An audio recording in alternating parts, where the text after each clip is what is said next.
Hi, I'm Tim. Welcome to Watchbox, and thanks for logging on. If you love this watch, email me, tmosso@thewatchbox.com. Your purchase and pricing email question line for buying this or any watch you see on any Watchbox platform. Please reach out to me directly, tmosso@thewatchbox.com for pricing. Though technically launched in 2011, no substantial deliveries of this watch were made until 2013, and as 2019, the white gold Patek Philippe 5235 was discontinued. This is the 5235G-001 Regulator annual calendar, theoretically made from 2011 to 2019, more like 2013 to 2019. Replaced by a rose gold variant that has a different aesthetic, this watch might be my favorite Patek Philippe of all time. So, it is 40.5 millimeters in diameter in white gold, and it is gray gold, properly speaking, white all the way through, not rhodium plated. It is 10.3 millimeters thick, and from lug tip to lug tip, 48 millimeters with a 20 millimeter spacing between the lugs. On my wrist, 16 centimeters in circumference. It pains me to admit how good this looks. I have no excuse not to be buying a watch like this in the near future. It's narrow enough across the wrist that you could wear it on a 14 centimeter circumference wrist, and it's shallow enough that you could easily wear it underneath a dress cuff. That said, it is a sportier kind of dress watch, so you can also wear it casually. Taking a look at the strap, we have large rectangular scale alligator leather, gloss blue, very monotone combination of leather and stitch. The two blend together, but the side is sheer cut, showing the substantial layers of leather that go into this strap. It is a Patek Philippe strap in excellent condition, calfskin on the bottom, and you can see it uses Patek's pull tab spring bars so you can quickly remove the strap from the case for easy cleaning between the lugs. This watch featured a unique buckle, not the fact that it's a spade style pin buckle, but this vintage inspired Patek Philippe logo, one of the many design Easter eggs that Terry Stern left on this watch, which he has described as one of his favorite designs created under his aegis. Now, the watch case is inspired by the 3448 and its successor in the perpetual calendar line at Patek, the 3450. So for the most part, this is a 3448 case, though for a brief period, the 3450, which included a leap year indicator, also used this case design during the mid-80s. Now the watch is very much its own thing, however, because after the historically inspired case, which includes polish and satin, beautifully strong lugs, and a potent conical bezel, well, we've got this dial that looks like stainless steel, and this is not drawn from history. All of the printing is blue on a raw metallic finish. You can see that there are two different silvers at least. We have a lighter silver used for the internal minute track and then for the sub-registers, and then we have a darker silver that's used for the region just outside the minute track and then most of the center dial.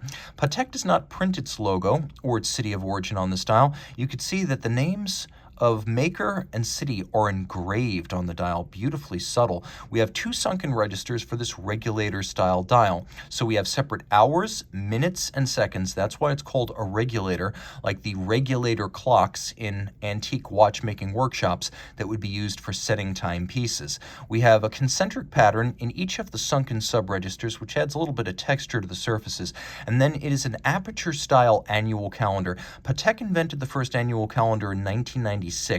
And it was a unique way of bridging the gap between a simple calendar, which needs 5 adjustments per year, and a perpetual, which needs none. So you need to make only one adjustment to this calendar per year during the jump from February to March.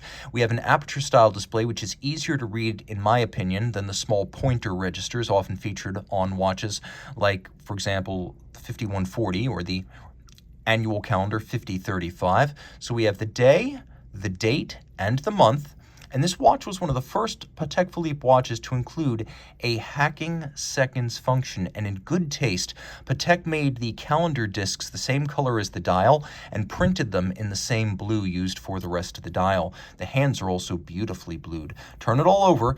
This watch marked the debut of a new generation of movement at Patek Philippe, protected down to 30 meters. This is manufacturer caliber 31260 REG QA. REG for regulator, QA for quantième annuel, the annual calendar. Don't mistake this for the 240 micro rotor. That movement, which dates back to 1977, is less elaborate in design overall and in architecture, but also it's a lot smaller. The 240 is 27.5 millimeters in diameter. This is 33 millimeters in diameter, so it better fills the case back of a modern watch. Also, the bridge design down to the escapement on this watch has a lovely crescent profile with finger bridges for the end of the drivetrain, something not found on the more compressed and crowded 240. We have a large open gulf between the barrel bridge and the balance, and within that resides engine turning in 3 different sizes, as well as the micro rotor, which is 22 carats and pivots on high-efficiency unlubricated ceramic rotor bearings.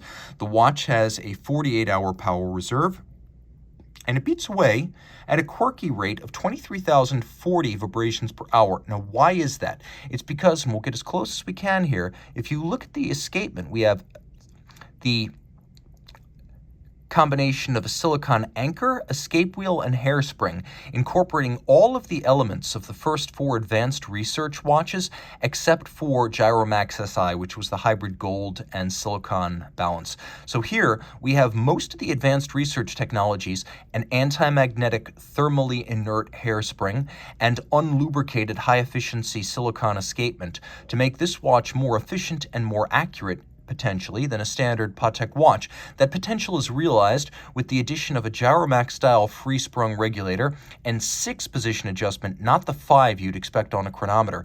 With the combination of the Patek Philippe seal, 6-position adjustment, the silicon parts, and Gyromax, Patek attests that this watch will run no worse than -3 + 2 seconds per day. Now, the timepiece does include a movement that is beautiful in its breadth and scope, pivoting on 29 jewels, thin like a manual wind, and with the open caseback vista of a manual wind, but with the convenience of an automatic. That is the purpose of an automatic micro rotor, to give you all the advantage of manual and automatic watches. You can see the hacking second in motion there, and 1 large barrel used to affect the 48-hour power reserve.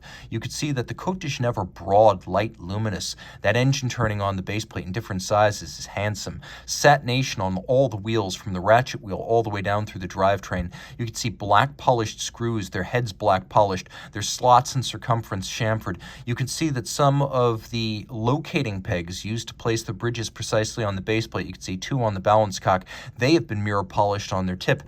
A watch that leaves nothing to be desired in aesthetics and technical innovation, and discontinued. Reach out to Team Mosso at thewatchbox.com for purchase and pricing details.